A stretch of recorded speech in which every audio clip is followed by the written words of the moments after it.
महाराष्ट्र से खबर है, मुंबई से खबर है। मुंबई की सियासत में एक बार फिर से बड़ा धमाका होता हुआ नजर आ रहा है, क्योंकि यहाँ पर नोटों की गड्डी का जो मामला था वो उद्धव ठाकरे के घर तक पहुंच गया। उद्धव ठाकरे के राइट हैंड ने ऐसा कुछ किया है कि मुंबई से दिल्ली तक भूचाल आ गया है और बड़ी कार्रवाई की भी तैयारी हो रही है उद्धव ठाकरे पर, उद्धव ठाकरे के करीबियों पर। ये बड़ी कार्रवाई हो सकती है, तो दिखाते हैं, आपको बताते हैं क्या है पूरा मामला। आप भी इस वीडियो को शेयर करें, कमेंट करके अपनी राय जरूर दें।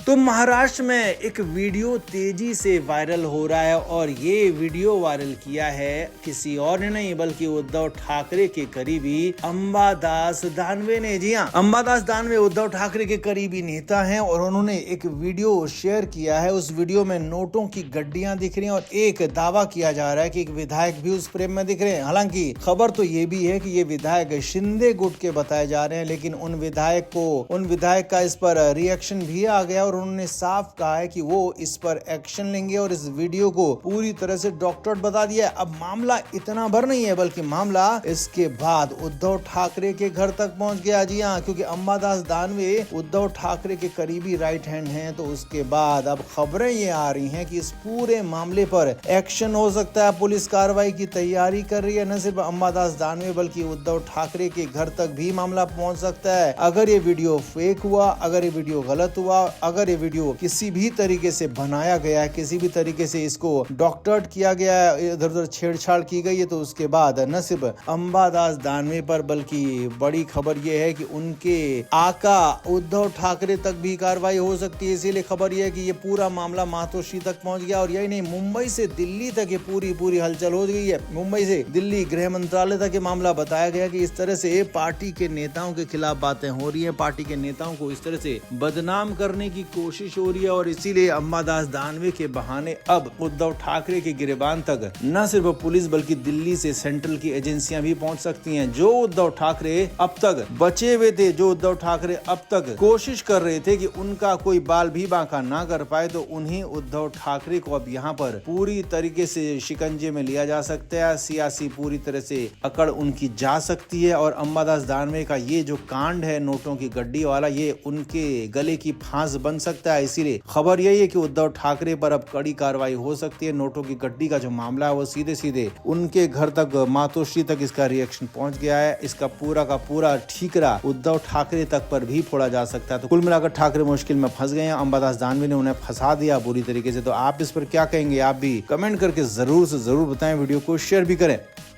तो संजय राउत को लाख मनाया जा रहा है, लाख समझाया जा रहा है, लेकिन संजय राउत फुल प्रूफ तरीके से पार्टी का काम करने के लिए वापस नहीं आ रहे हैं। उद्धव ठाकरे मिलने गए, राज ठाकरे मिलने गए और संजय राउत ने बात हल्की फुल्की मानी भी। कुछ कार्यक्रमों में एक मीडिया की पीसी में भी शामिल हुए और कुछ बयान भी जारी किए, लेकिन फिर से वापस वही ढाक के तीन बाद घर जाकर संजय राउत सो गए कान में रुई डालकर, यानी कि किसी की बात को सुनने से ही इनकार कर दिया। क्यों और इसकी वजह जो सामने आ रही है वह हैरानी भरी है। सूत्रों के मुताबिक खबर है कि इस बार अब संजय राउत के पॉलिटिकल गेम को आगे बढ़ाने के लिए उनकी पत्नी वर्षा राउत डील कर रही हैं, क्योंकि वर्षा राउत को लगता है कि संजय राउत इमोशनली गलत फैसले ले लेते हैं जो उनके लिए, उनके परिवार के लिए, उनके कार्यकर्ताओं के लिए भविष्य में गलत साबित होते हैं। इसीलिए अब इस बार मोर्चा संभाल लिया है राउत की पत्नी वर्षा राउत ने और वर्षा राउत ही उद्धव ठाकरे से डील कर रही है कि संजय राउत की जो शर्तें थी उनका क्या हुआ। हालांकि इधर इस बीच उद्धव ठाकरे ने भी संजय राउत को फाइनल और आखिरी अल्टीमेटम दे दिया है कि अब अगर पार्टी का काम वापस करने के लिए आप लौटे तो ठीक है, नहीं तो आपको हमेशा के लिए टाटा बाय बाय बोल दिया जाएगा। और इसके लिए 15 दिसंबर की तारीख भी तय कर दी है। संजय राउत को उद्धव ठाकरे की तरफ से 15 दिसंबर तक का अल्टीमेटम दिया गया है कि आप वापस काम पर लौटिए, वापस पार्टी का काम देखिए, संभालिए, और अगर आप नहीं लौटते हैं तो उसके बाद आपकी वापसी न तो उद्धव की शिवसेना में होगी और ना ही किसी और पार्टी में होने दी जाएगी। यानी कि इस तरीके से एक तरह से साफ साफ धमका भी दिया गया है, ऐसी खबरें आ रही हैं। और खबर तो ये भी है कि राज ठाकरे लगातार उद्धव ठाकरे पर प्रेशर बना रहे हैं कि संजय राउत को या तो वापस लेकर आओ या फिर संजय राउत को भूल जाओ, आगे बढ़ो। क्योंकि उद्धव ठाकरे ने बीच में शर्त रखी थी कि संजय राउत के आने के बाद ही राज ठाकरे के साथ सीटों के गठबंधन पर फैसला होगा, सीट शेयरिंग पर पर फैसला होगा। इसीलिए उद्धव ठाकरे पर प्रेशर बना रहे हैं राज ठाकरे की कैसे भी संजय राउत से हाँ या ना की बात बुलवाई जाए, कंफर्म जो भी हो वो करवाया जाए और उसके बाद आगे बढ़ा जाए। तो कुल मिलाकर अब सब कुछ मामला ठहर गया है संजय राउत पर, जो अब 15 तारीख का अल्टीमेटम दिया गया है। 15 तारीख संजय राउत क्या कहते हैं, क्या करते हैं, देखने वाली बात होगी। तो आपका इस पर क्या कहना है, आप भी कमेंट करके जरूर से जरूर बताएं, वीडियो को शेयर भी करें।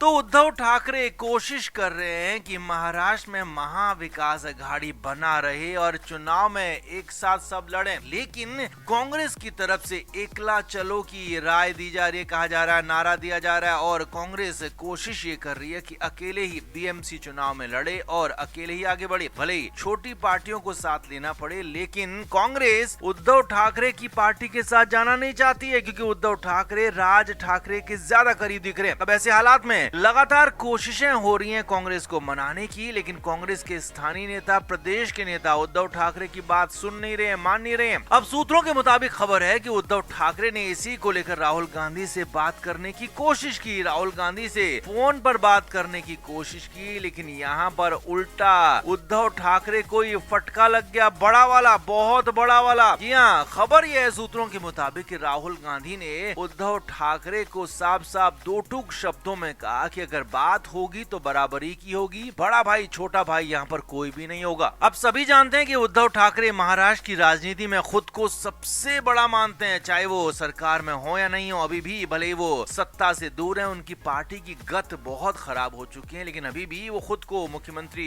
देवेंद्र फडणवीस तक से भी ऊपर मानते हैं और इसी कंडीशन में वो राहुल गांधी से भी बात कर रहे थे और यहाँ पर काफी कुछ हो गया। अब यहाँ पर खबर यह है सूत्रों के मुताबिक कि राहुल गांधी की तरफ से साफ साफ शब्दों में कहा गया कि अगर आपको साथ में चुनाव लड़ना है तो बात बराबरी की होगी। आप ये नहीं कहोगे कि हम आपको ये देंगे, हम आपको वो देंगे, बल्कि बात ये होगी कि हमें और आपको क्या क्या मिलेगा। अब हालांकि यहाँ पर उद्धव ठाकरे कोशिश करते रहे, क्योंकि उद्धव ठाकरे अंदर खाने तो यही चाहते हैं कि कांग्रेस बस साथ में आ जाए, पीछे पीछे खड़े हो जाए, लेकिन कांग्रेस को बगल में खड़ा करना उद्धव ठाकरे भी नहीं चाहते हैं। इसीलिए उद्धव ठाकरे यहाँ पर अलग तरीके से बात करने की कोशिश की तो राहुल गांधी ने रगड़ दिया। जी हाँ, खबरें आ रही है सूत्रों के मुताबिक उद्धव ठाकरे को साफ साफ दो टूक कहा और उसके बाद फोन काट दिया गया, यानी कि उद्धव ठाकरे की बात को सुना तक नहीं। अब इसके बाद उद्धव ठाकरे के हालात खराब हो गए, क्योंकि कांग्रेस साथ में नहीं आएगी तो उद्धव ठाकरे के लिए बीएमसी चुनाव भी बोरिया बिस्तर बंद करने वाला ही होगा। अब ऐसे में खबर यह है कि इसके बाद शरद पवार को फोन लगाया गया। जी हाँ, उद्धव ठाकरे की तरफ से शरद पवार को फोन लगाया गया, अपना दुखड़ा सुनाया गया। रोते रोते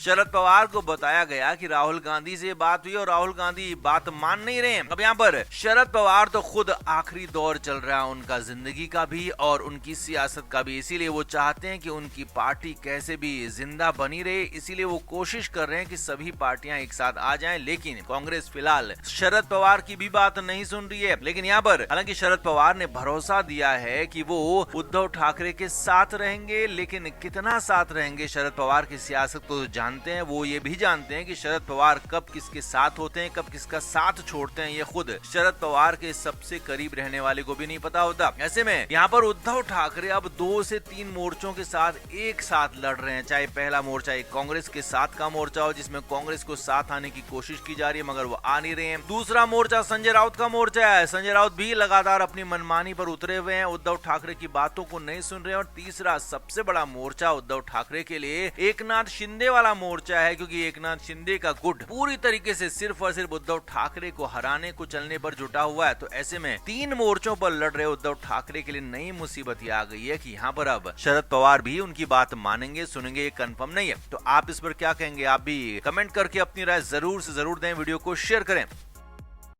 फ्लेम मीडिया रिपोर्ट।